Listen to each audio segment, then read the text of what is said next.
You got a fart? Dude. Oh, Jesus my fucking Christ. Ears. Oh, I apologize. Yeah. All right, ready? Cold open right there. That's cold open. That'll Ready? grab people's attention. Yeah. Cool.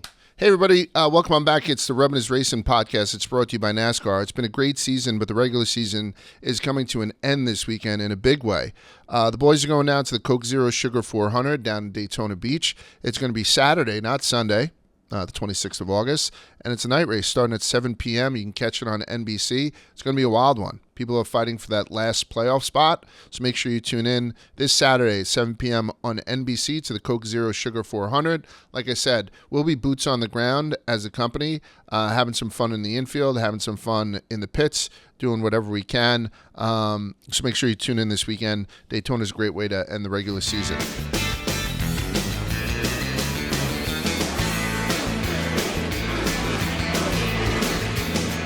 All righty, guys, welcome on back, and excited to be here. It's myself. To my immediate right, it's Quiggs. This is Quiggs' last show in the New York office before he starts the mass exodus.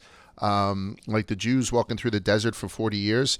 That's Quiggs going out to Chicago. He's trying to meet Lightfoot out there.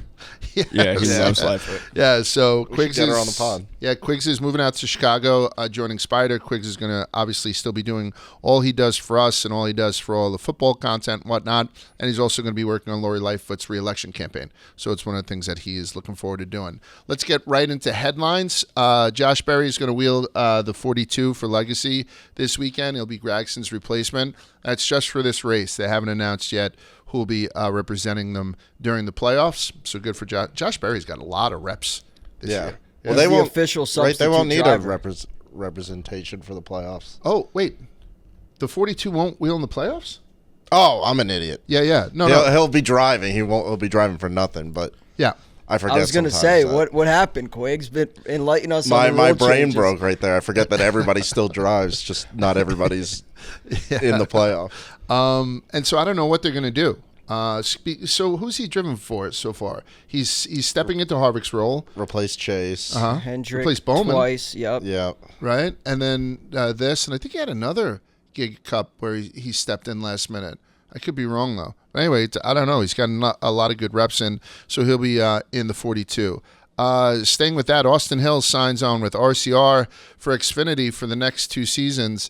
And if you read the press release, Austin had said distinctly that there are some cup possibilities baked into this contract. I'll give you the quote. Next year, it will definitely be Xfinity for sure. Going forward after that, it all depends. If things open up, let's say RCR is able to acquire a third charter or something like that, there's no telling what could happen. That's Austin Hill right from the horse's mouth. So we'll be an Xfinity car next year for RCR with the possibility of a partial schedule in Cup and with the possibility of stepping in if RCR was to get another charter. One of the things that I thought was wild is we were talking about, where people could wind up, and I believe a representative from Kaulig had like quote tweeted this. Really? Like it's the first they were hearing about it because I guess they had him on the short list to replace Haley. So it's not happening, and he'll going to be with RCR for at least the next 2 years. I bet. I would think that Cup. He's saying it's a possibility. I would think that was probably more on like the promise side to him, because I don't see him locking himself into a 2-year Xfinity contract, like unless he was promised some good Cup Series action. Because he's very good. Like, he's not somebody who needs another 2 years in Xfinity. But, like there's always a young stud that can come in and automatically become the next man up. Yeah. So I guess he does have to have that baked into somewhere. I'll try to get a copy of the contract. He's interesting to me because I feel like as much as he said there's a potential for them getting a third charter, I'm kind of pessimistic in that opinion, because you look at it, it's like RCR last year didn't want to pay Tyler Reddick a long-term deal. I'm not sure they're going to be quick to cut a check for a third charter, especially now when they're super, super expensive and sought after. You got Trackhouse going for one for SVG, Kaulig. Oh, I mean, there's a lot of teams that are always looking to expand, so I don't know. I feel like that would be even 2311, for example, if they wanted to add Denny to their team at some point. You're going to need a charter. So I'm not super encouraged that RCR will be able to get a third one. I feel like this is more of a when Austin Dillon decides, hey, I've seen enough, or hey, I want to move on to a management role. We just saw him land Kyle Busch. So at some point, I think he enjoys being he's also the GM of a bull riding team, a PBR team. So part of me feels like Austin Dillon has a big desire to be in a management role, and I could see him potentially hanging it up and then giving his seat to the other Austin in Austin Hill. But that being said, like Large said with the Colleague People's quote tweet, I was equally as surprised by this move. I kind of just thought that he was headed to Colleague. That also being said, he's 29 years old. He's going to be a Josh Berry-style rookie when he does eventually get the nod for the Cup Series. So I'm not really sure what else he has to prove in the Xfinity Series. He's won a shit ton of races. He looks like he belongs there, or if not there, then even a higher opportunity. So I don't know. This move was a little surprising for me. What is the cost of a charter? I always hear people just say it's like very expensive, but I've never heard a price on it. And just like the numbers that Haley Deegan was throwing out for like what it costs to run for a single season. Yeah. I wonder what like the charter level of expensive is. And that whole mystery around that, like I remember when I first graduated college 1,000 years ago, a buddy was telling I worked on Wall Street. I mentioned it every fucking show. A buddy of mine had said his grandfather, as soon as he came to New York, he bought a taxi medallion and a seat on the New York Stock Exchange. And like those always fluctuated, and he wound up, renting out both of them or leasing out both of them.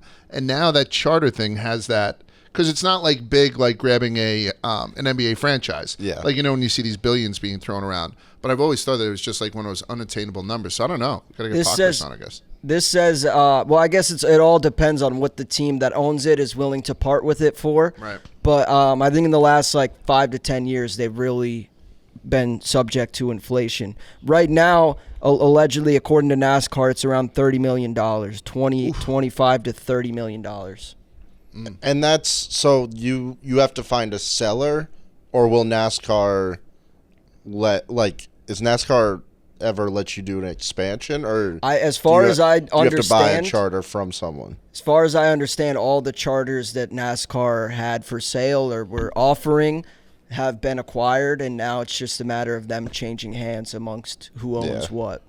I'm sure there's probably exceptions, but that's what I thought. It was kind of like there has to be an existing one to buy. This can only be a finite number, right? Because all of a sudden people start coming up, like the Live Tour. Guy wants to buy 5 or 6. Next thing you know, we have a field of triple-digit cars. Yeah. But staying with what you were saying, Spider, I think, who could we ask about Austin Dillon? Do we have anybody who's on the inside of that Yeah, crew? we do. Actually, our guest for this episode is going to be his close personal friend, Paul Swan. And I know we throw around the term close personal friend, but I truly mean Paul Swan and Austin Dillon are like the best of friends. I'm pretty sure they might live in the same house together with their wives and kids. So, do they? I don't know. I don't want to put that out to the ether. Well, we're going to find out here shortly. But either way, they are like the two best friends that I've ever seen. So I bet they did live together at one point. Probably like in their younger days. I think once you start having wives and kids, you get separate houses. Yeah. Well, Spider's point, they do the reality show together, so they were always in this like lavish mansion. Yeah. You know what I mean? With all the kids, kind of. I think the kids are very good friends and whatnot, and the 2 rocket ship wives, which I'm going to mention a couple of times throughout the interview. But yeah, Paul Swan, he's part of the pit crew for AD, so he's going to come on in just a few minutes. So we'll get to that. I'm staying on another thing that you had said with 2311 trying to acquire a charter, possibly. Denny hasn't signed with Joe Gibbs Racing as of today. We're taping this on a Tuesday, a little bit earlier in the week because we're going to an award show tomorrow where none of us are going to receive an award, but that's not the matter here. So Denny hasn't signed with JGR. JGR hasn't signed their alliance deal with 2311 yet. And then 2311 hasn't signed on with Toyota. All 3 of those deals expired at the end of this season. Denny's with JGR, JGR's alliance deal with 2311, and then Toyota's with it. So it seems to me like it's just a matter of time, particularly like the way you see that Denny interact with Coach. Like it seems like it's a matter of time before he just signs this. I think those other things may need to fall into place. But do you guys see any situation where next season Denny Hamlin is not racing for Joe Gibbs Racing, or that 2311 are not racing in Toyotas? I do. I think that those things are going to have to be across the board, though. So if 2311 goes to Ford, I think Denny Hamlin might be driving a Ford as soon as next year. But I don't know. So back this past week, I went golfing with the 4Play guys, and we did a scramble with a couple NASCAR guys. I'm not going to spoil what happened. The great video's coming out.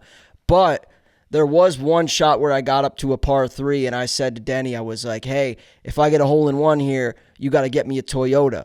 And he replied and corrected it and was like, if you get a hole-in-one here, I'll give you $50K. Now, maybe I'm reaching, but given the ongoing storyline surrounding Denny and Toyota and their status, it's a little concerning to hear him say that, you know? Maybe I'm reaching. Yeah. No, I mean, I appreciate the Spidey scoops on that, especially since, like, it's not like Bob Pockris was one golf cart away from you also hearing it. So that could be the exclusive. When that breaks, we'll bring this up. If it doesn't break, we'll never bring it up again. Yeah, absolutely. Let's tune into the video to see if he did get a hole-in-one or not. Yeah. Nobody Like I knows. said, No spoilers. I said no spoilers. Yeah. But I think the most likely scenario is that Denny is just trying to drag this out to get all the money he can from Toyota and the support for 2311 from Toyota. I don't truly think as of right now that they're going to make the jump because, like I said, I think that would require Denny having a Ford ride either with 2311 or with another team. And he seems pretty comfortable at Joe Gibbs Racing. He's also said that, I think he went on the record and said somewhere that Joe Gibbs is usually pretty good and early about getting his contracts done like a year and a half out. And obviously they got just a small remainder of the season here to iron out what's to come for next season. But I think that they'll get it done. I think Denny will remain with Joe Gibbs. I think 2311 will remain with Toyota. But it is certainly interesting to see where they're all at. Yeah. I mean, I think the same thing. I think everything's going to stay the same, but he's probably running the Truex playbook because he came on here and was like, Truex is definitely going to race. He's just holding out to get more money and do that. And the situation with Denny's probably pretty similar where instead of like retirement being the option, he could always go to 2311. Like, probably not the easiest switch. You got to bump some people, but like that is a place where he can always go. He owns it. Well, I mean, that's where he'll wind up. Like, yes, behind a he'll desk. definitely be there. But I think even though you guys say it's a done deal that it's going to stay the same, and I agree with you 100%. First of all, Ford is on the come right here. Remember how we were shitting on him so like early in the season? I had him as an over for this week because like now we have 15 teams locked into the playoffs. 6 of them are Fords. 5 are Chevys and 4 are Toyotas. And I know it's a little bit skewed, right, because of how many cars are racing themselves. But, like, Ford went from being last to first going into this final thing. So they're on the come. And then Denny does put himself in situations where he could alienate himself from JGR. Like, now with Bubba in that 16th place and Ty Gibbs, on his tail, who does Denny push? Like, does he push his teammate? Does he push Bubba? Bubba, I think. I mean, he kind of said that. Bubba. Yeah. Yeah. And then does that sit well with, with coach if he starts pushing Bubba at the expense of his grandson and Denny's teammate? So there is, like, some potential smoke going into these final couple of weeks. You're right. That, We also saw, Joe Gibbs and Kyle Busch last year were unable to come to a deal despite everyone kind of being optimistic for the first half of the season that it would get done. It sounded like they even had sponsors lined up that ultimately fell through. But if they let Kyle Busch get away, I don't know. Maybe maybe Denny is not as safe or certain as we're thinking.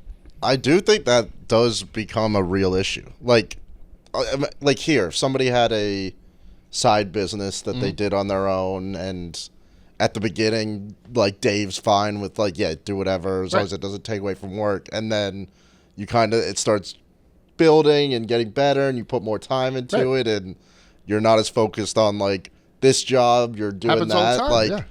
time, I see that becoming an issue eventually. Yeah, For I mean, sure. it's got to. And I like the way it's set up now, and I think that they have a good relationship, like Spider was saying. But I don't know, especially with Denny's personality, it could easily blow up. Yeah. You know, like, I mean, it's a given that going into Daytona, maybe we'll get into this, maybe we won't, that, Larson and Byron should be pushing either Chase or Bowman, right? They should be bumping these guys, I would think. And maybe more so Chase than Alex. I don't know for sure. And so teammates and whatnot, but it's like Denny's going to be pushing Bubba at the expense of Ty Gibbs. I don't know. A couple more headlines. Brad Keselowski has two little girls, Scarlett and Autumn. His wife's pregnant with their third, and it's going to be a little boy. So finally. By the way, thank God the kids look like his wife. His Brad kid can be tough to look at. Yeah, yeah. So congratulations to the Keselowski family about to bring in a third bundle of joy, a little baby boy. This, I think, is big news. The last thing I'm going to mention, I think, is pretty big news just because of what had happened with Formula One. And, it reminds me of boxing. You guys remember that when HBO did boxing, they used to have these shows called 24/7s. And the master of 24/7 was Floyd Mayweather. So Floyd Mayweather's 24/7s leading up to his fights were arguably better than the fights that he put on in the ring. I'm a boxing purist, so I really understand the genius of Floyd Mayweather, but sometimes his fights were boring, particularly to the casuals, which boxing throws around a lot.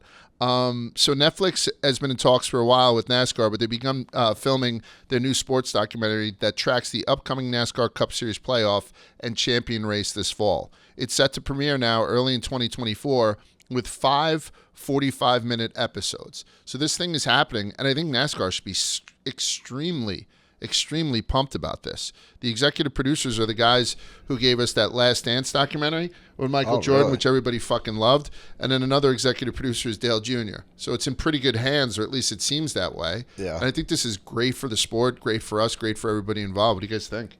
I think it's great. They need to follow the right guys for sure.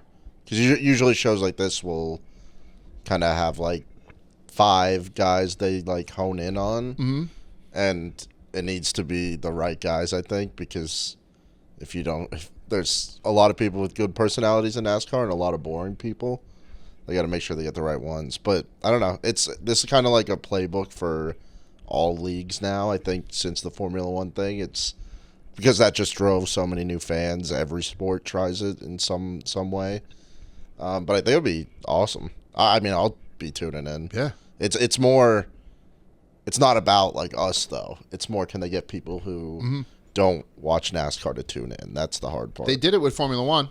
Yeah. They got people who never fucking heard about, Max Verstappen to all of a sudden go out and buy a T-shirt. That's the bottom line, right? Yeah, they turned F1 into a casual conversation that Americans could have at the water cooler, at the office, amongst themselves, which I really think NASCAR is in need of, and hopefully that will come back. I do think that people kind of overblow the F1 documentary. Like, I'm not sure that those guys that watch the series, the documentary, are translating to viewership and fans waking up at 7 a.m. to watch the race on the other side of the world. NASCAR doesn't have that. So I think we're at an advantage from that regard. Whereas, like, we might have an easier on-ramp between hooking people that might find this documentary interesting and converting them into actual NASCAR fans. And also, the biggest thing for me is that Dale Jr. is executive producing this. Yeah. So I think that's a massive win. I mean, we've spoke at lengths about how we feel about Dale Jr. So I think that everything's super optimistic regarding this project. And I think he's got some like TV, like he did, was it Lost Tracks, and he's had some like shows. Yeah. I think he did some porn too. Yeah, he did. Yeah, no, and I think if you look at like most NASCAR fans when they talk about Talladega Nights, like that still has some resonance among, fans, and obviously Days of Thunder, where we got obviously Rubbin' Is Racing. So you do have like those iconic things that are pinned to certain sports, like Slapshot, Mighty Ducks for hockey, to all that kind of stuff, Miracle on Ice. But this could be a whole new wrinkle for us, so I'm looking forward to it. That's it. We're going to go right into Watkins Glen. We're going to do a recap, then we're going to do an over and under. This is brought to you by our favorite drink in the world. I feel honored today. I feel honored that we are a big moment. Yeah, so one of our sponsors, and we're proud to have them, is Coca-Cola, particularly Coca-Cola Zero Sugar. And Quiggs only has one a year. And since he's leaving to go to Chicago, and we'll never see him again, although Spider will see him every day, he's decided to come off the schneid and have his first Coke of the year with us here and rubbing his racing. I don't even know how to pour it. Yeah. So, I mean, for people who don't know, Coca-Cola zero sugar, 0 calories, all taste. It's one of my favorite drinks, and it's one of our favorite drinks to enjoy at a race. So to be able to sit here and do a podcast while Quick comes off the schneid is extremely So good. satisfying. Is it the best Coke ever? There's only one way to find out. It might be. Okay. So And that's the 1 year thing. Is not because I don't like Coke. It's just like I've made it into like a treat for myself. Yeah.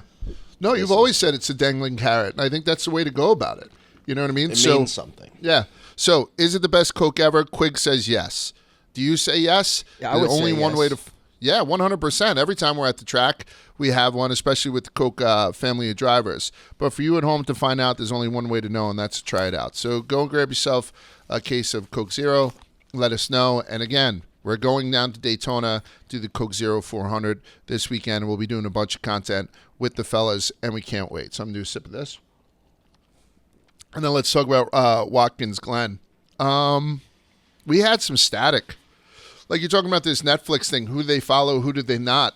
I don't know if Netflix would have necessarily had a camera in the car with Sam Mayer, but they should have.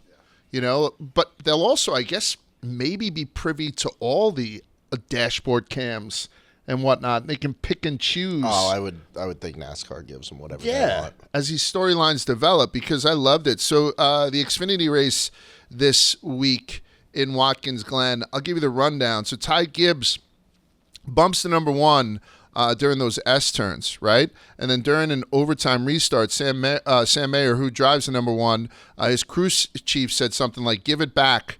We're our only friends out here." And Sam said obviously over the comm, 10-4. And then he hopped the curb, spun out Ty, and then chased down Sheldon Creed for the win. It was pretty wild to watch. It was a great ending to a pretty good race. And then they went and interviewed Ty afterwards, Ty Gibbs, and he got fucking petty. He got petty. The Xfinity Ty Gibbs is a different breed. We saw it all season last year. Ty's tiptoeing back into Xfinity here, and he's back on his bullshit. I love it, Ty.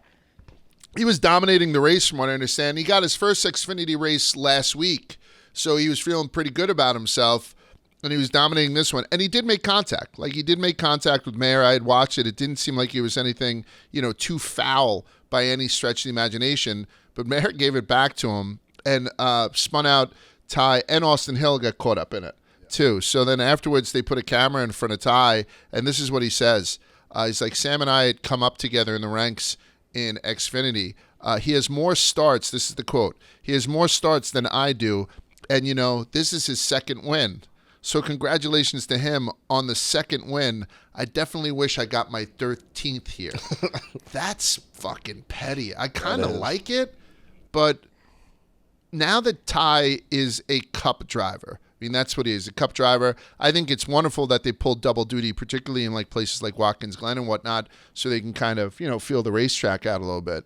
But does he need to get away from that, to get away from being like, because right away it's like, oh, spoiled grandson. I think is this something fuck that took it, out? Large. Yeah, he's not like a Kyle Busch going down there yet. Like, he hasn't even had a Cup win. I think he could still kind of. I think he leans into it. I want him to be a heel, to be the villain. Like, if he can live with people disliking him or him getting booed like Denny Hamlin does when he goes to, certain tracks, I think it's best for him to just embrace it. Like, be a heel, be a villain, and don't worry about this shit. That's what I said when Tiger got into all that trouble, right? Like, when Tiger started getting, like, he should just embrace and become like a supervillain. Like, it's one of those things where Ty Gibbs shows up I to don't the next know thing about with that. his hair jet black. But I don't know if it is super villainish if he's doing that like after he gets taken out like that. No, Yeah. that's just Like, reply. if he's doing that, like just talking shit about Sam Mayer after they race clean and he beats him, like that's a little like fucked up. Like, why are you doing that? But I don't know. You can have a little heated exchange after. I'll take devil's advocate, but we've seen Ty do that to other drivers, even his own teammates in the Xfinity Series, exactly what Sam Mayer has done. So, like automatically people bring up that it's hypocritical.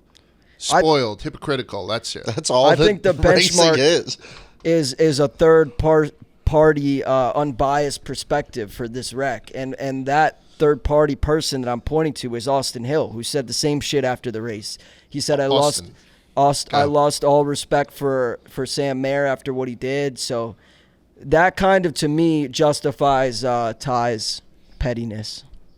I mean, so Austin Hill, I know we already spoke about him, but he was like, I lost all respect, like you said. As far as I'm concerned, he can kiss my ass. Yeah. That's what Austin said. I'm just very mad right now that he didn't at least try to race us, meaning him and Ty. He just took both of us out knowing we were the two to beat, so I don't have any respect for him. That's no fucking gray area. Yeah. That's not that petty, oh, I would have got my 13th, congratulations on your adorable second win. That's him being like, you're a piece of shit, you can kiss my ass. So maybe you're right. When the backup guy says it, it takes a little bit of heat off Ty. Yeah. Yeah. But yeah, that's it. If I've learned anything, like especially this year, that it's just racing is just like the most hypocritical thing of all time. Yeah. It's when it's you're going for the win, you got to do what you got to do. Like when you're the one that gets taken out, this guy is an idiot, doesn't know how to drive, dirty race. Like, yeah. It kind of just all depends. Like if you're in first, like something dirty is probably going to happen to you. If you're in third, you got to make a move to get up to the front. Yeah. I don't believe Sam gets fined for this or anything. He said 10-4 on the radio. But all the comments that he made after the race said there was a racing move, so it wasn't like that Denny Hamlin thing where he fucked himself. Yeah. And said, yeah, I went after him. So I think it just kind of dies with this week.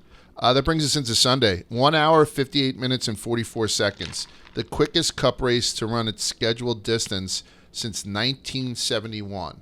And I'm glad. I'm kind of done with road courses. They should never do two back-to-back. Yeah, I agree. It's kind of brutal. I don't like that at all. So the fact that it was 1 hour, it was sub 2 hours, I think wound up being good. And it was one of the problems, too, because there wasn't a lot of passing, right? I mean, we'll talk about, horsepower and, wheelbase and all that kind of stuff, but downforce. But there were no restarts, right? Like, that would have been the only part where we could have seen something sexy perhaps happen, particularly with people who were out in front. But people showed up. Like Watkins Glen announced Sunday it was the 8th consecutive grandstand sellout for the Go Bowling at the Glen. So that's a reoccurring theme with us this whole season. Like I'm trying to tell you, the Netflix thing, selling out every week. And NASCAR seems to be having a pretty good year. McDowell wins stage 1, then gets a pass-through penalty on pit row. William Byron wins stage 2, and then he dominates the field for his 5th victory of the season. I put in here that he's an Eagle Scout. I don't know why I always put that in there about William Byron.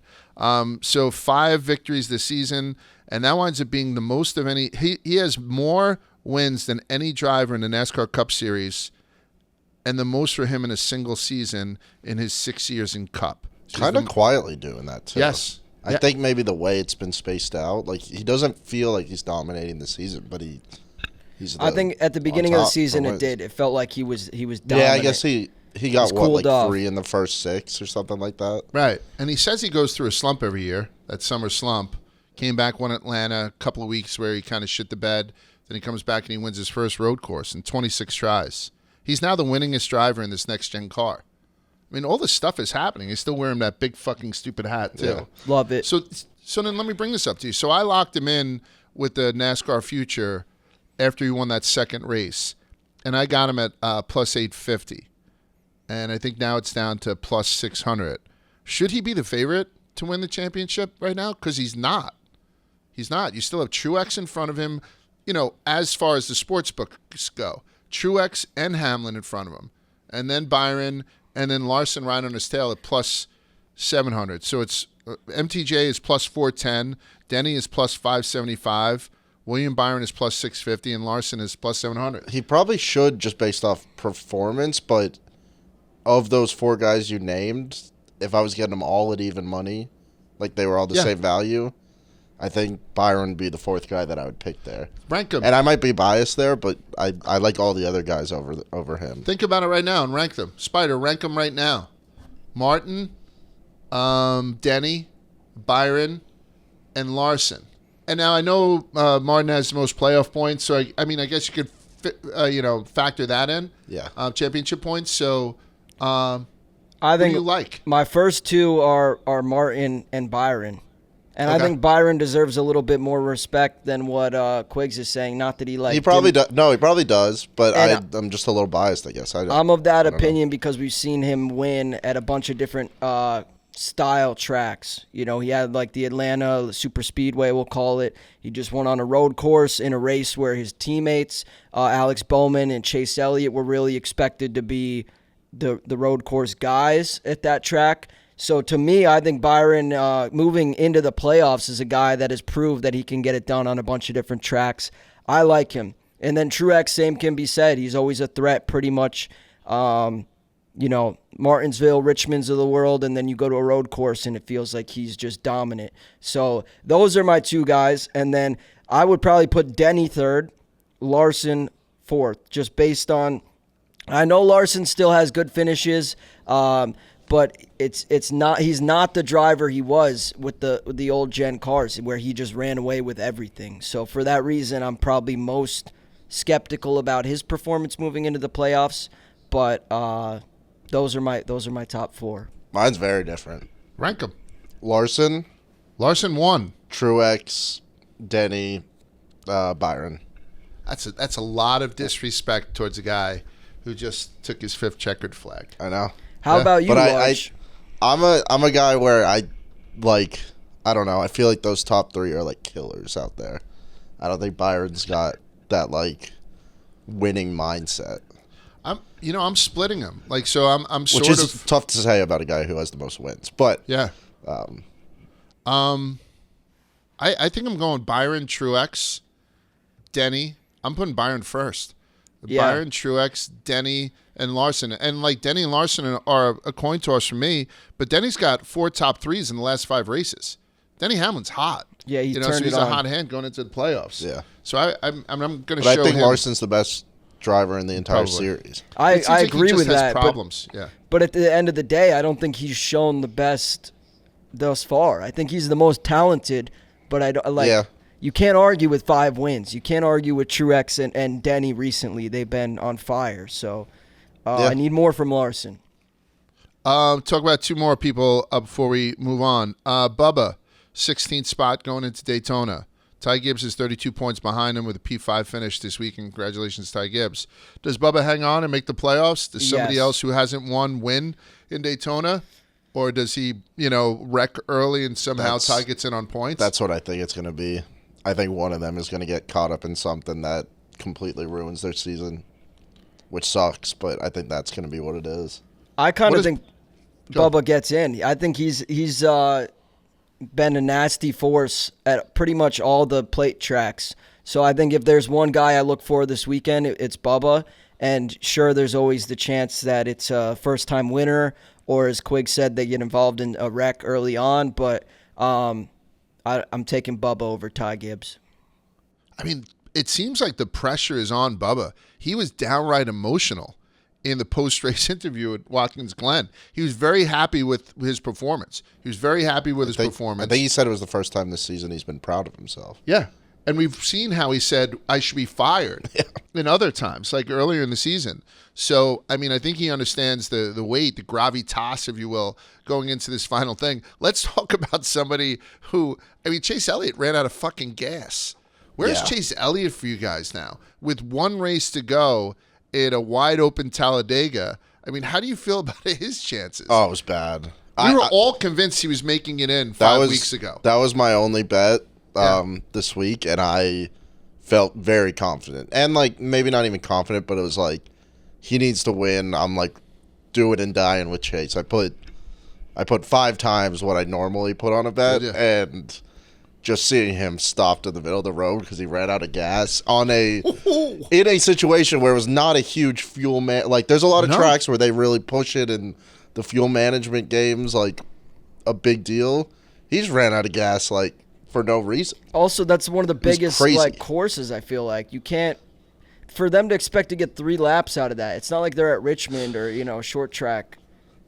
Yeah, someone gave him bad information. I don't I know, also because think- they switched to the reserve, and it seemed like the reserve just wasn't there. Yeah, there was nothing in the reserve. But the same thing almost happened to Bowman. So I think whatever it was just a Hendrick issue. They had bad math. Bad So math. who do you push? Who do you push this weekend if you're Byron and Larson? Honestly, because I think we've mentioned it before about people being for themselves as opposed to their teammate or opposed to something else. But at this point, don't you have to help out Chase? And do you help him out more than Bowman? Like, what do you do if you're Kyle Larson? What do you do if you're William Byron? I think it's all depends on the circumstance as they unfold in real time. Like, it's so hard to get premeditated plans of, hey, this car is going to push this one, especially when they're basically like playing musical chairs at 200 miles an hour. Yeah. And also the way they've been racing, it's kind of, I don't know if we're going to have Bowman and Chase Elliott both up at the front. Right. Like, I don't think that situation is going to arise. Like, they'll be lucky to have either of them up yeah, I the think front. it's a matter of availability. Availability is the best ability in this race because it's all about who's around when you need a push and so on. Chase didn't look good in qualifying either. No. I mean, I think he qualified 15th. 11th. Was it? I think it was 15. Yeah, but which isn't terrible, but still, it runs out of gas. It's weird that we're gonna have a guy who had 5 wins last season and the most popular driver in NASCAR. Does he get that this year? Does he get most popular driver in NASCAR again? I don't think so. They don't mention it till the awards, right? Because we were at him last year when Blaney was pushing hard. Remember Blaney had started that fake smear campaign, which was awesome. I don't know who wins, but it's got to be anybody but Chase. I almost think Chase still wins. No. Okay. I mean, what are the metrics? Like, people are tuned in and up in arms because he's not performing. To me, that's a testament to how significant he is liked by the fan base, Yeah, I mean, he has fans, but I don't know. I feel like you have to be good to win. Like, I don't know. If he wins favorite driver and someone just puts up the graphic of him running out of gas in Watkins Glen. Yeah. They put a picture of him, in his leg in traction after whatever. Yeah, he can win worst snowboarder. Yeah, so I don't know. That's got to be in jeopardy. I wouldn't vote for him this year. All right, what else? Over under. What did you see this week, Spider? Did you see anything that jumped out at you? Yeah, I want to start with William Byron, of course. I mean, he led the most laps, and he really took the lead and didn't look back. So, as I said previously, I think he's proved that he can win on a bunch of different kinds of tracks. And I also said I was expecting his teammates, Chase Elliott and Alex Bowman, to be the top 2 Hendrick cars, at least based on what we saw at the Indy Road Course. I thought that this track would be a little bit similar in terms of getting a peek at those guys' performance. It really wasn't that way at all. So I'm taking the over on William Byron, and then on that same breath, I'm going to take the under on every other Hendrick car. Bowman and Chase Elliott disappointed with the fuel strategies, and then Kyle Larson spun in the last lap. I think he finished 26th, so disappointing for them. 26th finish for Kyle Larson. He spun on the last lap as the cars were coming right across the line. So disappointed for Hendrick, aside from William Byron, and then all the credit to William Byron, who showed up his teammates. And then also back to the overs, Joe Gibbs. You got to show some love for Joe Gibbs. They had all 4 of their cars in the top 6, so really reassuring from them. And then also sticking with the teams, RFK, I'm taking the over on. I think they overperformed. Chris Buescher finished 7th, Brad K 15th. And I don't think either of these guys are really notorious road course ringers. So two top 15 cars, one top 15, one top 10 for RFK. I think that was really promising. Back to the unders, also want to include Hendrick Pit Chiefs or whoever's idea it was to run that fuel strategy. But that's all I got for this week. Did you guys think I missed anything? I don't think so. I mean, the Chase running out of gas kind of won Byron the race, because it was very good timing to where he hit that Byron pit. Was on the pit. Yeah, you're right. So it worked. I guess that worked out for Hendrick overall. I'd go under just on excitement for this race. Yep. So I fell asleep right after Chase ran out of gas, like just out of nowhere. Just the race bored me a little bit. I woke up with 10 laps to go, and today I went to see NASCAR's race highlights, just make sure I didn't miss anything. And like the 40 laps, there wasn't a single highlight from what I fell asleep for. Yeah. Like, I literally missed nothing by Yeah. falling asleep for half the race. Yeah. I'll add to the overs when you would put RFK in there. Like, now that Brad and Kevin are definitely in, right? Because even if there's one winner, you still have Brad K and Harvick in. You know, RFK has the same amount of drivers in the playoffs as Hendrick. You know, that's pretty cool. So shout out to them. And for the under, the only thing I have to say is, how much of a high was Michael McDowell on last week? I mean, we were talking about how it legitimized his career, and, you know, everyone was so... He had an absolutely fucking awful race. You know, he spoke about the pit box. He drove through the 4 pit boxes. Which you know, so we got that's to pass like... through. That was a little, not questionable, but I could see how he made that mistake. But then this pit crew also had another penalty for too many men over the wall, and then he had engine problems on lap 75. He did not have anything go right for him. No. So maybe I'm being harsh by saying an underperformance, but everything went wrong for Michael McDowell. So from going from first to last, I gotta throw him in there. Fuck him. All right, so then with that, let's go 3 wide. We'll go 3 wide with Paul Swan, one of our favorite people in the world. And this is brought to you by Cabo Wabo. Cabo Wabo Tequila is the official tequila partner of NASCAR. It's not just tequila either. It's damn good, thick-cut, 100% Blue Weber agave tequila.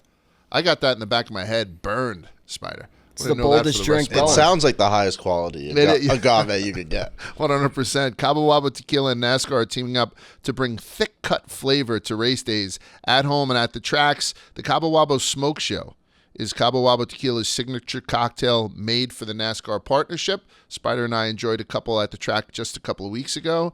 Here's our call to action. Cabo Wabo Tequila is bringing bold flavor to the racetrack. So go to CaboWabo.com to learn more. You must be 21 years or older or up, and enjoy. CaboWabo.com. Check out everything that they have to offer, all their recipes, and then enjoy Cabo Wabo Tequila when you're watching the races. With that, let's hit Swanee. All right, so as promised, we're here with Paul Swan. Paul's on the road trying to get ready for Daytona, the Coke Zero 400 this weekend. Austin Dillon's team, he's the rubber man. He's a close friend of mine and Spider's and all of Barstool's, to be honest. As soon as we go to a track, one of the first things we do is get molested by him. So it's good to finally have him on the show. He's driving in the car with his family, so we'll keep the cursing to a minimum. What's up, Swanee? How we feeling? How we doing, boys? Big friend of the program. You guys are big friends of mine. Big honor to finally come to the show. I'll go first. Is that okay, Spider? Yeah, absolutely. Fire away. So listen, Swan, after people see some of the videos that we've shot with you in the past, you've done some with the Out and About boys and whatnot, people say to me, Large, how can I be a guy that gets a job as on a pit crew, makes good money, becomes a reality TV star, marries an absolute rocket ship of a wife, has a beautiful kid? How do I do that? Particularly because it seems like I'm not that bright, sort of like Paul Swan. And what is the recipe for getting into what you do? Because you seem like you're having the time of your life and you're having a great time. Tell us. Yeah, I've been very blessed, very fortunate. The best thing has been marrying my wife and having our beautiful little baby girl. I think I swung for the fences with that and knocked it out of the park for sure. I got lucky with that. She's actually back here right now. Hey guys. We got the baby back here. Got the whole family driving right now. Mom's driving, but no, I mean, it was kind of like how you get into pitting is you just got to know people, and a lot of these guys are past athletes. I myself played college football at Bowling Green. Go Falcons! Did that for 5 years. Tried to get into the NFL. That didn't work out. So a lot of past athletes who, you know, their careers didn't work out for them. They find the pitting world, and I actually came down to North Carolina to be a strength coach at Wake Forest with all of my coaches, and then got hooked up with some people, and long story short, got into the sport, and now it's my life. What can we expect for this weekend, Coke Zero Sugar 400? Your driver, if you will, Austin Dillon, driver of the 3-car, won the damn thing last year. Should we expect the same this year? Brother, fireworks again. Absolute fireworks for the 3-car. Austin is the king of NASCAR, of Daytona lately, I'll say. Won the 500, won the Coke 400 last year, Coke Zero 400. And we did that, having to make the playoffs last year. We had the walk-off win, and we're in the same position this year. So I'm expecting the same outcome. We'll see what happens come Saturday. What do you think the breakdown is to be a successful driver? We talk about it all the time. There's a certain degree of skill that these drivers have. A lot of it can be chalked up to the quality of the car, and then a lot of it can be chalked up to the quality of the pit crew. We've gone nuts on pit crews this year. We've gone nuts on, including Suarez's guy running over the hose. You know, there's when people fuck up, excuse my language with the baby, when people screw up, that's when you guys get the headline. Right? More so than anything else. How important is it, do you think, with those three things? Quality of the car, quality of driver, quality of pit crew. Yeah, I mean, I think they all go hand in hand. With the driver, they got to be smart. They got to be in tune with the car. And they just got to have, they got to have a big set of balls. And, well, if you're a man, you got to have a big set of balls. Shit, I don't know if I can say any of that. You can say whatever you want here, yeah. Let me start that over. Yeah, they got to be in tune with the car. They got to be, in tune with the track and what's going on. They got to be on the same page with their crew chief. And then, like you said, you got to have a great pit crew. And the pit crew's really like the kicker, the special teams. And like you said, nobody really notices until you fuck up at something. So you just got to, they want you to be perfect all the time. You got to do great pit stops, and that's your job. That's what we get paid to do. We get paid a great living to do it, so that's what we're expected to do. And then when things go wrong, that's when, they start highlighting stuff, which, I think the pit crews are the best part of the sport, probably because it's my job, but I think it's a really big deal and a really big untapped resource of the sport. That's a really cool element of it all, and pit crews can make or break a race, win or lose a race. The 5 pit crew back when Kyle Larson won the championship, they had like the fastest stop all year on the last stop in Phoenix, and they put him out first, and that won them the race. So it's cool when you see stuff like that. How about recently this past year, Kyle Busch decided to join RCR. You now have Austin Dillon and Kyle Busch in the RCR stable. What's it been like working with Kyle Busch so closely?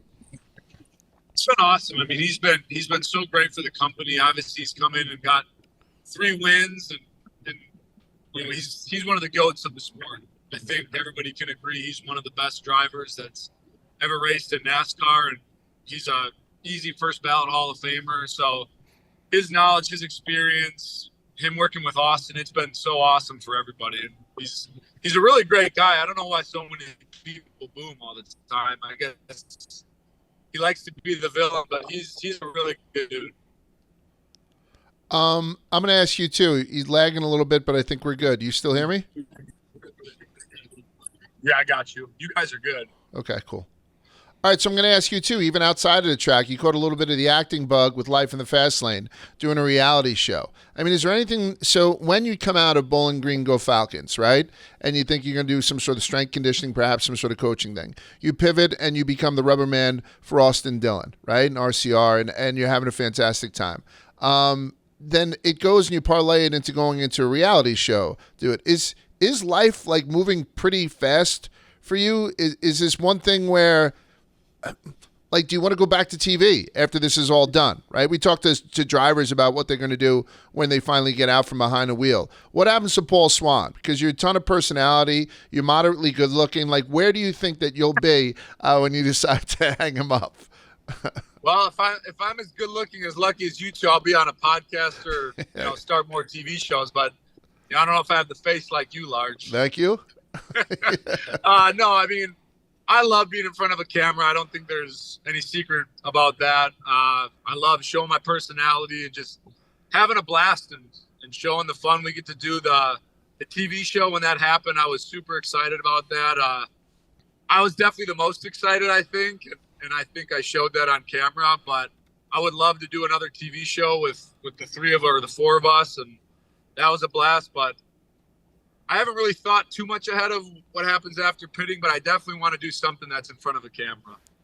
Austin Hill, excuse me, I almost said Austin Dillon. Austin Hill re-signs with RCR's Xfinity program. We were talking earlier. Do you think what do you think the extent of his Cup options or opportunities will be with RCR in 2024? And when do you think we might see him jump up to the Cup Series full time? Is there talks at RCR about acquiring a third charter?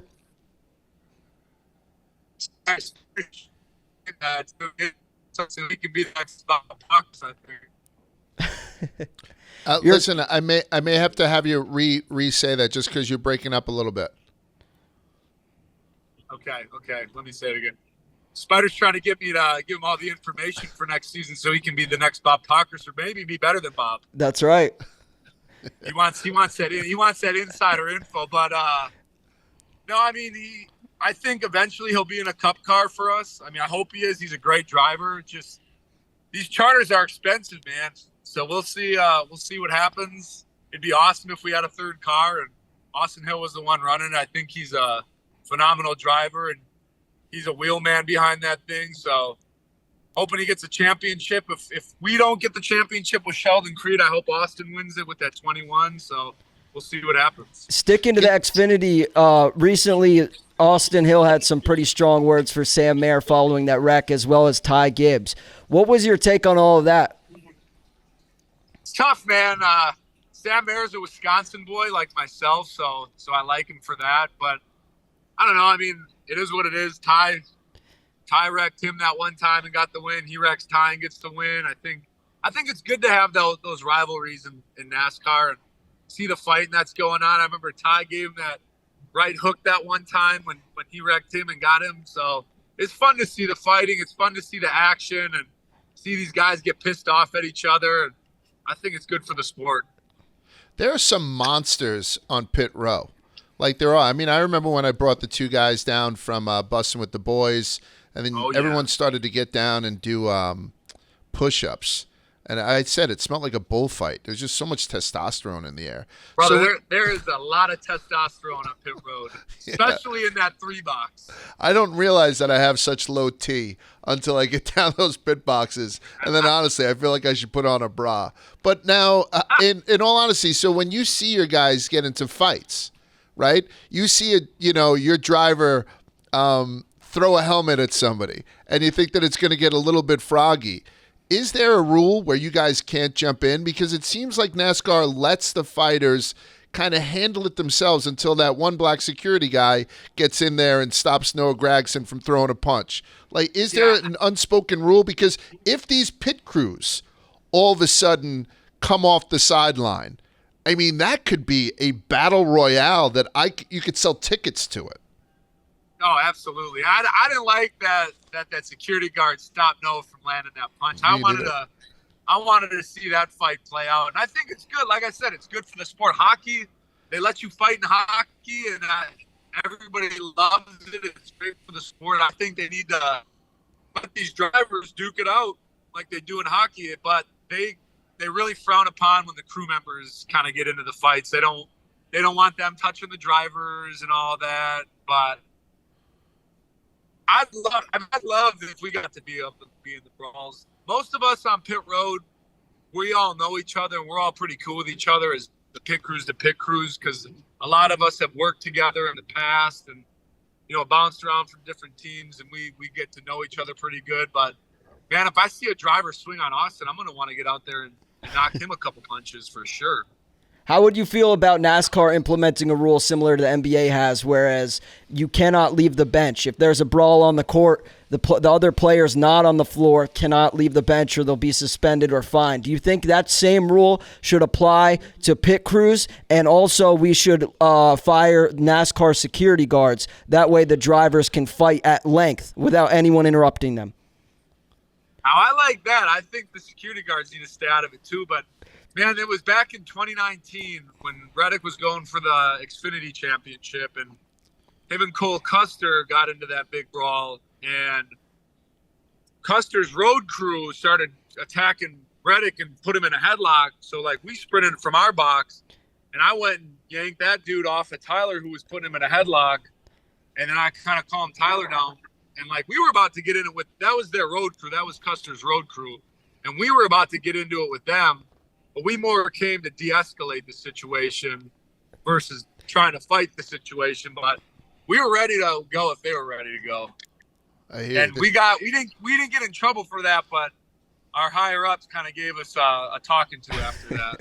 Spider, can you feel the testosterone starting to build again? It's wearing off on me, Large. Oh, really? Yeah, it gets me You guys uncomfortable. need some, brother. You know where to come and get it from. So there's two things that you know about Rubbin' Is Racing. We are the #1 podcast with Hasidic Jewish people. We just are. We don't even aim that way, but it just happens to be that. And the second, we love to empower women. Is there a space on the pit crew, the guys who are jumping over the wall? Because we spoke with Tony Breidinger a couple of weeks ago. We've had Haley Deegan on a couple of weeks ago also. Is there a spot for women on pit crews? I don't think I've ever seen that. And I know there's a physicality to it, right? I mean, there's women on pit road right now that Are there? doing it. Yeah. I mean, if they're good enough and they can keep up, I don't see why not. So we've had a few come to RCR and try out. I think they're doing, some of them do 1 lug and then they do 5 lug as well. So I mean, if they have the talent, if a woman has the talent out there and can keep up, there's definitely no reason why they can't be on pit road. That's the right What would you answer. say the hardest pit road assignment is? I mean, they all have their difficulties. The gas man has a heavy fuel can that he's got to lift and shuttle. The tire carrier's got to jump out in front of a car with over 100 pounds in his arms, and he's not jumping off the wall, so he's got to dodge the cars and hand those off and get to where he needs to be. The jackman's obviously got to get out there fast, jack the car, hang a tire, get around the car even faster. The tire changers are where it all starts and ends. They got to get that tire off fast and not lose the lug while doing it. So each position has their challenges, that's for sure. All right, who do you like this weekend? Brother, you already know who I got. AD. Excellent. Three's Listen, up, baby. Throwing the Hail Mary up. We got to get in the playoffs. We need to win. Whenever you guys see us on social at any track, one of the staples on our social is Paul Swan. So it's nice to finally have you on. Paul Swan, you have a beautiful family. You have absolutely horrendous Wi-Fi, but I'm not going to hold that against you. You can see him in the pit crew for the number 3, Austin Dillon. He'll be down there in the pits this weekend. We wish you the best of luck. Give my best to everybody, and we'll talk to you in a couple of days. Good luck. Appreciate it, Defend boys. that thing. Come on, baby. Defend it. Go for 2 in a row on some Chris Buescher shit. You got it. Woo! Let's go. We'll talk Thanks, to you Swanee. soon. I appreciate you, buddy. All right, boys. Appreciate you. Set. We'll see you on Friday or Saturday. All right, so that was Paul Swan. He's our guy. So I'm glad that a lot of people can find out, can now know about him because we talk about him every time we go to a track. I essentially get molested by him, as do you. So now people can put a name to the face with Paul Swan. Before we put a button on, let's go over what we had seen paint scheme wise at Watkins Glen and what we're going to be seeing going in Daytona. Spider, you hit the nail on the head. The obvious winner was Ricky. I still don't have that cream, whatever that Sipping cream. disgusting waffle cream is, but I ordered some. It'll be at the house at some point. I'm going to drink it out of a goddamn jar. But that was probably the best one that I had seen. Do you see anything else that turns you on this week? Yeah, since you picked that one, I'll go a different direction. In honor of the Go Bowling race, I really liked Eric Almirola's Go Bowling number 10 car with the bowling pins falling down on the side. And then my second one that I liked, other than the Eggo Sip and Cream 47 of Stenhouse, was Christopher Bell's Concrete Jackhammer DeWalt number 20. That thing was sick. I like that one a lot too. It was like there was like a jackhammer on the side, and it looked like it was like breaking ground on the concrete on the bottom half of the car. So I thought that was really cool. Those are my big 3, my top 3 of this week for the paint schemes we saw on track. Was there any that I missed? Mine's the one that I really like that DeWalt one, but I love, which he runs it all the time, but Bubba's like gray McDonald's scheme. That one's I sick. mean, all the 2311 schemes are always awesome. But that I think that one's I like the plain super white clean. 2-3 on it too. Like they don't put Yeah. any kind of extra highlighting on it. Yep. Chris Bell one I like, except he, there's a jackhammer on it and all that. Then he jumps out of the car, takes off his helmet, and he looks like he can't get into a rated R movie. Yeah. Right? Like it's unbelievable. Yeah. Fucking young he I looks. liked. Go ahead, Liam. I was going to say, speaking of Bubba, I asked you if you had seen it, and I wanted you to live react on the pod to his scheme next week. Okay, let me check Have it you out. seen it yet? Is it on his Instagram? Yeah, I think it was on his IG. So while I pull it up here, I also wanted to show some love for Austin Cindric's number 2. The orange car was sick. And as well as Michael McDowell's 34 with the black numbers on it. People forget that scheme won the Daytona 500. That thing is clean. The Love's 34. Oh, yeah. Bubba's Luke Combs Columbia collab is sick. Yeah. Yeah, it's cool. Yeah, that thing's fire. People are going to love that. I think the design of it could probably be a little bit better, but I love the idea behind it. I love Luke Combs. And I also love that these cars recently have been running some country schemes, whether it be albums or country singers or whatever. We see this Luke Combs on Bubba Wallace, and then we also saw, I think Sam Mayer is doing Tim McGraw Standing Room Only for the Xfinity series. So love both those artists, love both the cars. And also people forget Luke Combs is a big Columbia guy himself, so that partnership between both Columbia athletes or entertainers, if you will, and then the crossover between NASCAR and Columbia and Luke Combs and Bubba is just a match made in heaven. I love it, Liam. We met him at Daytona, right? We That was did, nice. yeah. Yeah. I think the 2020 Daytona 500, he performed. It might have been, I forget which year it was, but either way, great guy. Yeah, just all the time in the car. Spider's always bumping him. So I knew. Yeah. Yeah, he does. Big Luke Combs fan. I don't know who Ricky is rocking, but he won't have the Cottonelle car, right? Because you have to put that in the museum, the one that he won the Daytona 500 with. He was complaining Maybe about Sunny that a little D. bit. I feel like Sunny D Sonny is D. when he runs at, Sonny D would be sick. Although super speedways. But I don't know. He's in like a Kroger rotation. Yeah. I don't know if Sunny D's a part of that. Alex Bowman's also got a cool one upcoming this week. He's driving the Fortnite 48 car. I hate it. You hate it? Yeah. Do you like it? I mean, it's one of the few compliments I'll give. Is I like the octopus on the side. I think it's a nice change up from just like a financial bank or whatever. What does Ally. Fortnite have to do with Ally? I So don't think. I I know don't it know. now. Oh, go Because ahead. it's Allied. So instead of dropping into whatever, Thirsty Gullet, wherever these places you drop into in Fortnite. Tilted Towers. Yeah, Tilted so yeah. now you can drop into Ally Arena.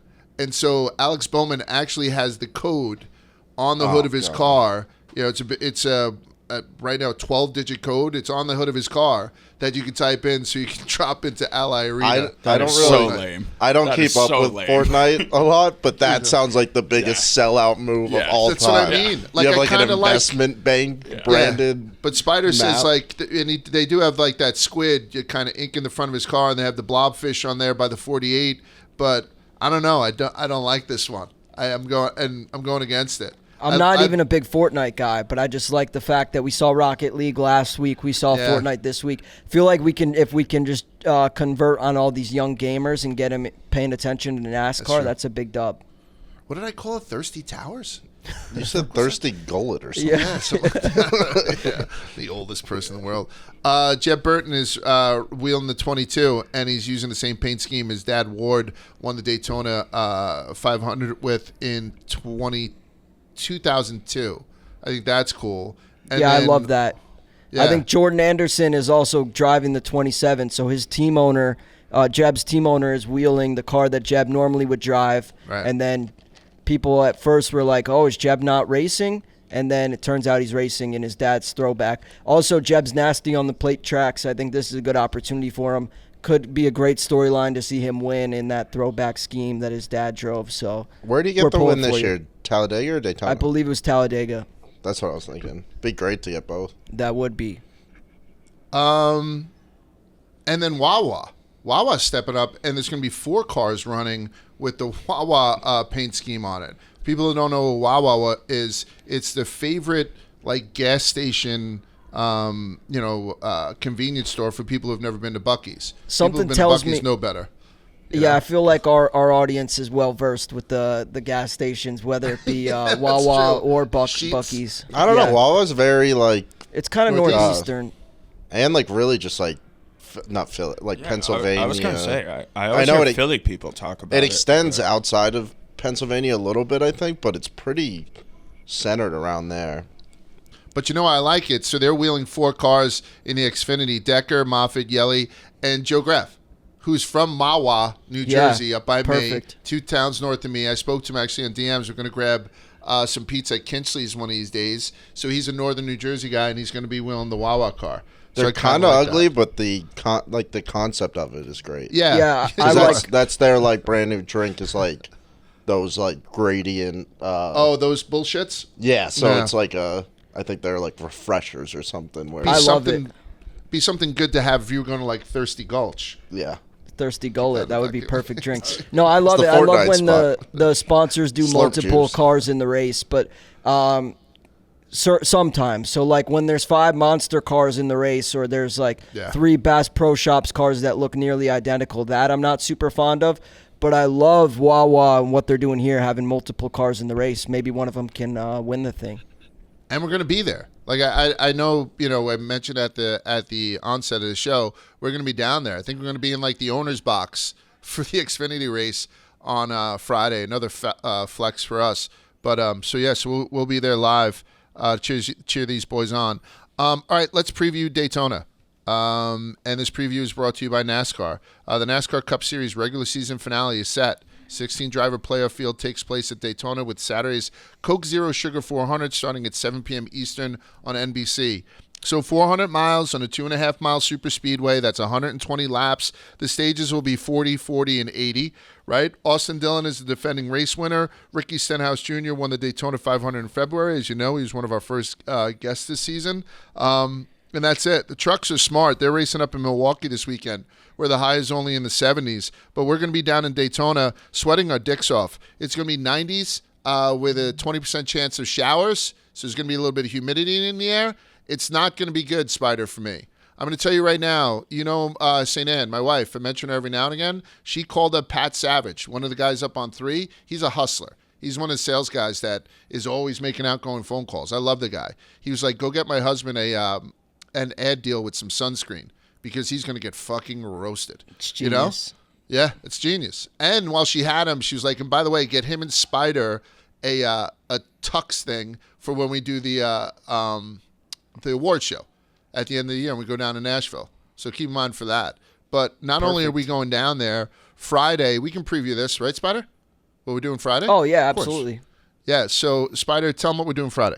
So Friday, we're going fishing on Lake Lloyd. Myself, Large, Sydney Wells, and a NASCAR driver to be announced later. Sydney, host of Barstool Outdoors, does a great job with all of our fishing, hunting, outdoors content, and we're pumped to be collaborating with her on a bucket list fishing trip, if I must say. Some people want to go deep sea fishing. Some people prefer the backyard ponds.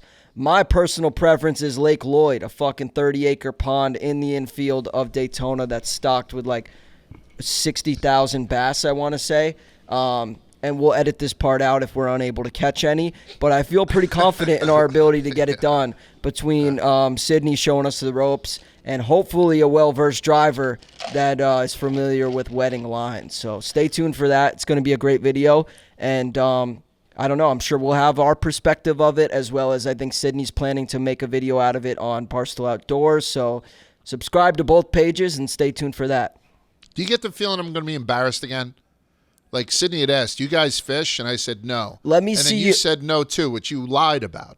You do fish. I I'm don't- going to be the guy with the least That amount is of not a fishing lie. experience. That is not a lie. It I is a don't fucking currently lie. fish. I have gone fishing, and I love fishing. So hopefully I can have good success, which I remember from my earlier days of fishing. But Right.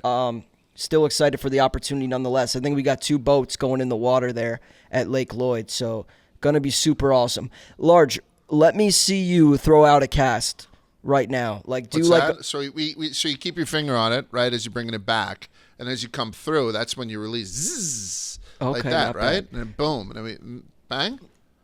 Yeah, I think we'll be okay. I think mine look better than yours, to be honest. with you. radar cast in the comments, guys.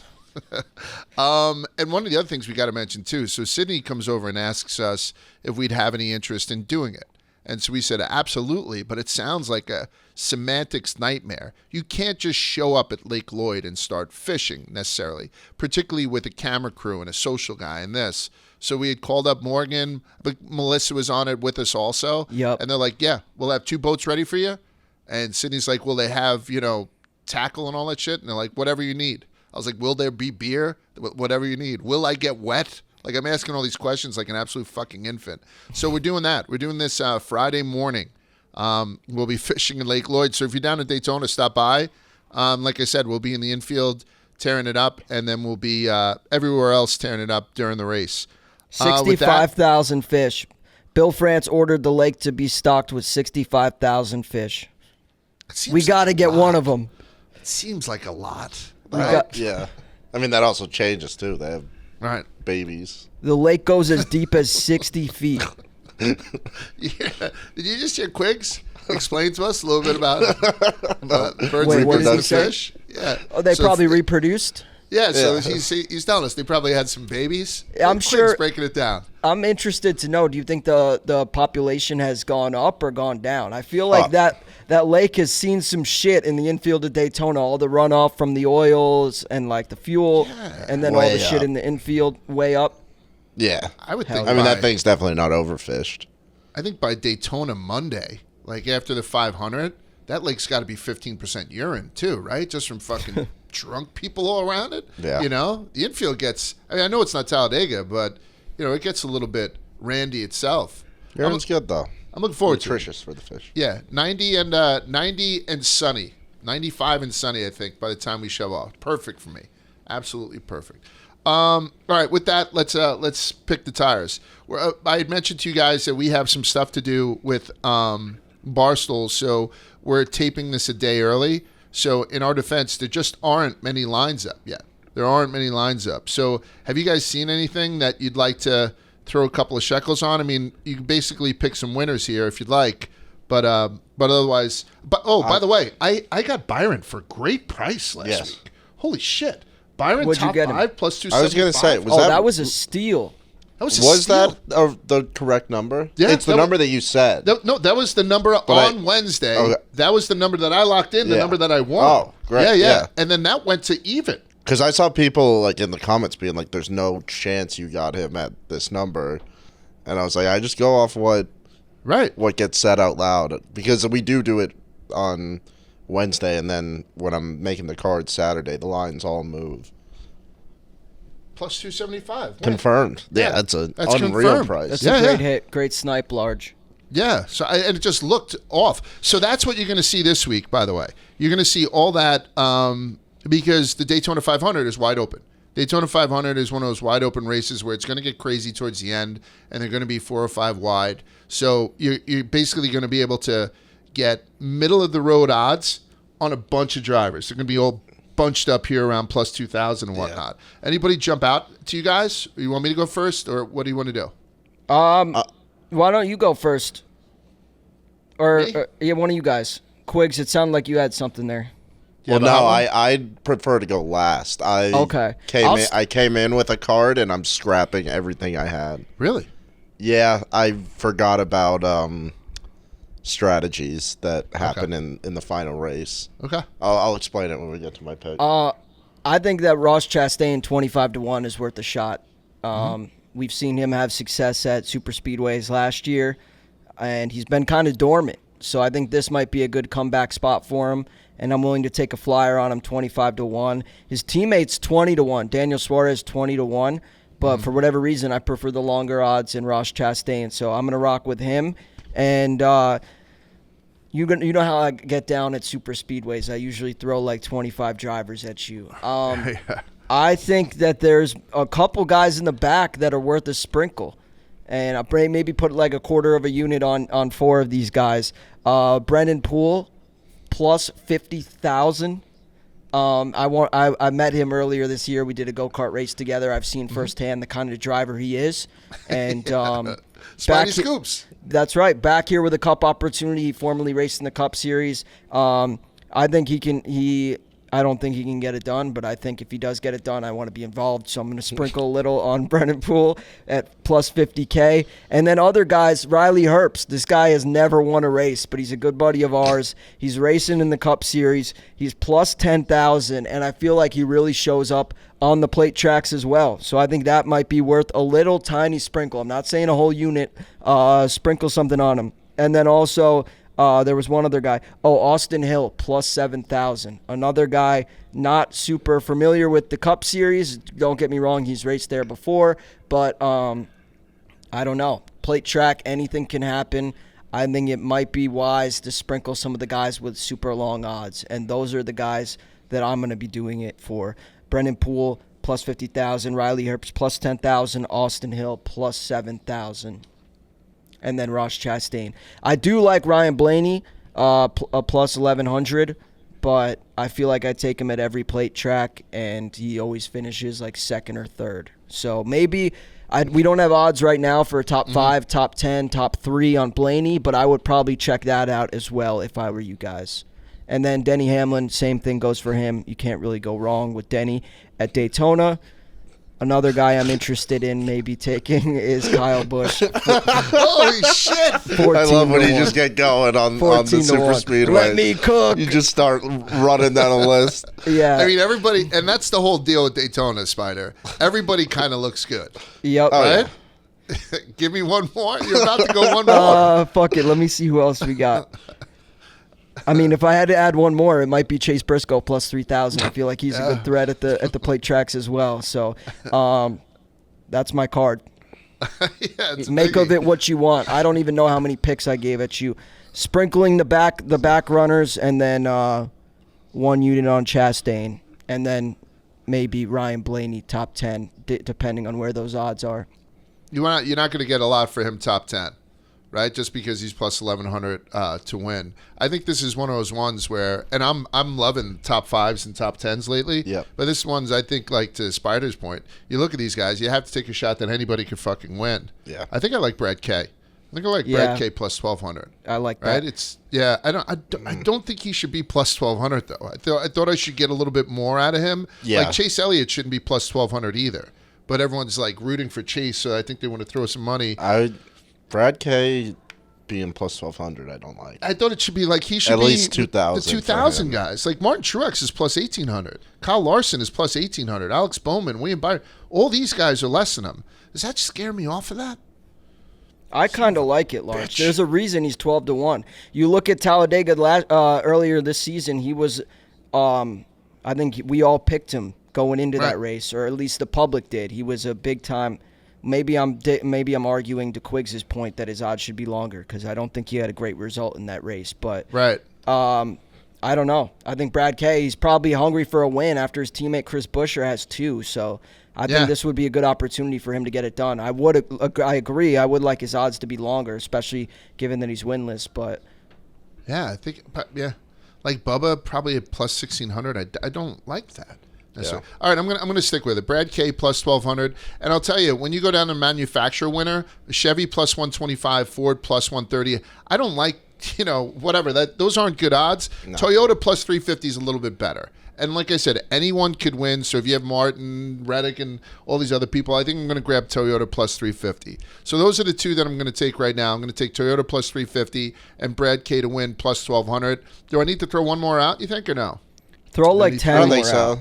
If you can always add, just like if you have any top 5s or top 10s, I can put it on the card later when those come out. Okay, so that's what I'm gonna that's what I'm gonna go now.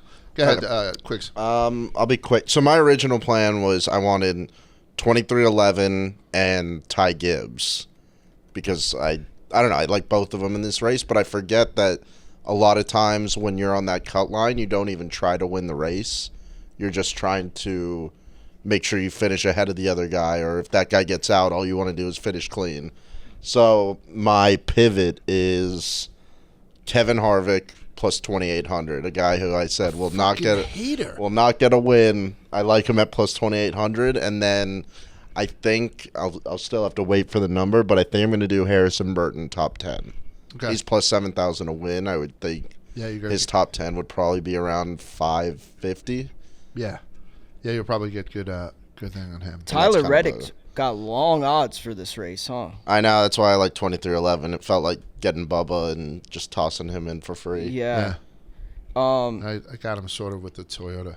I think I got another pick to add on here. Oh, he sucked. All right, add one more, and then we should wrap up. Justin Haley plus 5,500. Justin Haley won the 2019 Coke Zero Sugar 400. He's pretty good. And I know I keep saying I sound like a broken record, but I feel like he's pretty good at plate tracks as well. So sprinkle him. Probably not a whole unit, maybe half a unit on him, but worth a look. Has he gotten the support since he said he's leaving? You know what I mean? I don't know. Is he sort of like how Chevy's treating Legacy? I haven't been following closely enough, but it seems like he's Right. been pretty consistent, Yeah. mediocre. What's that? All right, Swan's coming out. All right, so that's it for Rubbing His Racing. Everybody enjoy the race this weekend. And like I said, if you're anywhere near Daytona, get your ass over to the Speedway and hang out with myself and Spider. We'll see you next week. Peace.